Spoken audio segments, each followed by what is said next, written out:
So hello there, this will be my first in English, but I will talk about my wine and beer making. So I just poured up some wonderful black currant wine here in my nice little bag and 3 bottles, plus some extra bottles that will be plastic for reasons. And here we can see something very interesting. Here is my Irish Stout that I poured up. As you can see, the bottle is squeezed together. And the reason for that is when I pour this up, I put some sugar in it. It has fermented already.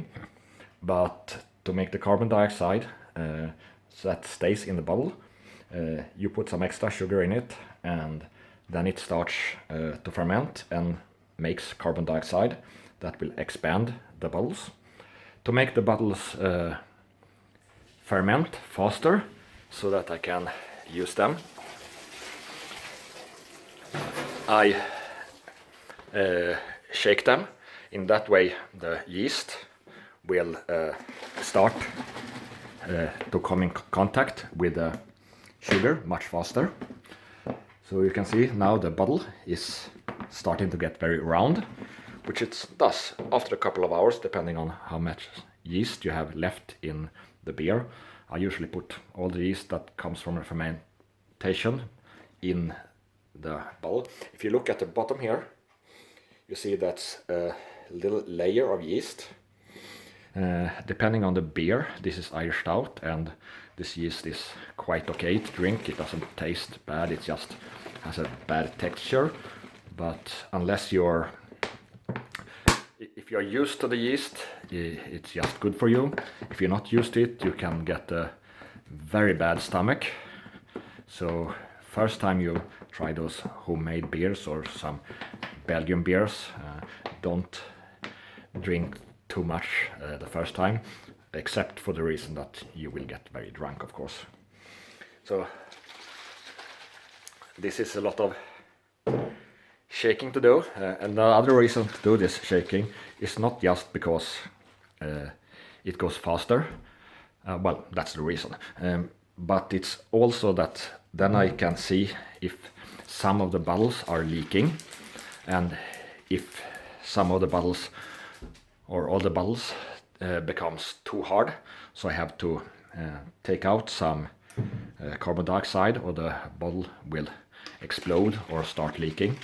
So that's before I put them away, I making sure that the fermentation process is over and they don't get any harder.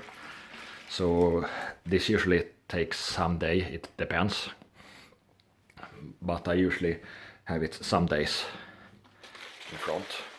And this is how a shaking bottle sound like. I know that some people for some reason think that this sound is dirty if they don't look and see what I'm doing. Well, that's all I have to say about that. But now you know a little bit how I do my... I can talk a little bit more about the wine. So I have a siphon here, or as we call it in Swedish, hävet. So all the yeast, this is wine yeast, and that's disgusting. You don't want that in your wine. With this beer yeast, it's not a problem in most cases. But this yeast is totally disgusting, and you don't want to eat it or drink it. So this is what I do with the buckets afterwards. So I have a bucket standing here with water.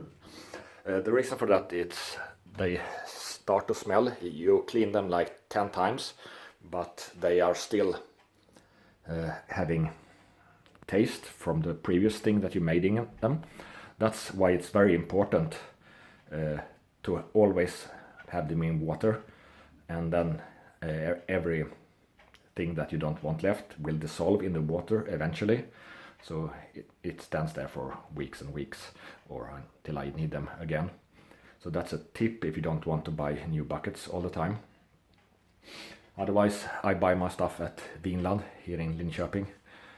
So very nice shop, very nice service, very nice people, sometimes a very nice dog that doesn't even bark at my dog. That was amazing. So I recommend it, and they are cheap. You can't get cheaper stuff on the internet or anything, and you can't get any better service than that. The only problem is I have to go down there, but well, it's not that far away, and if you have a backpack or a bike and don't buy way too much, then it's no problem. So that's all for me and the beer.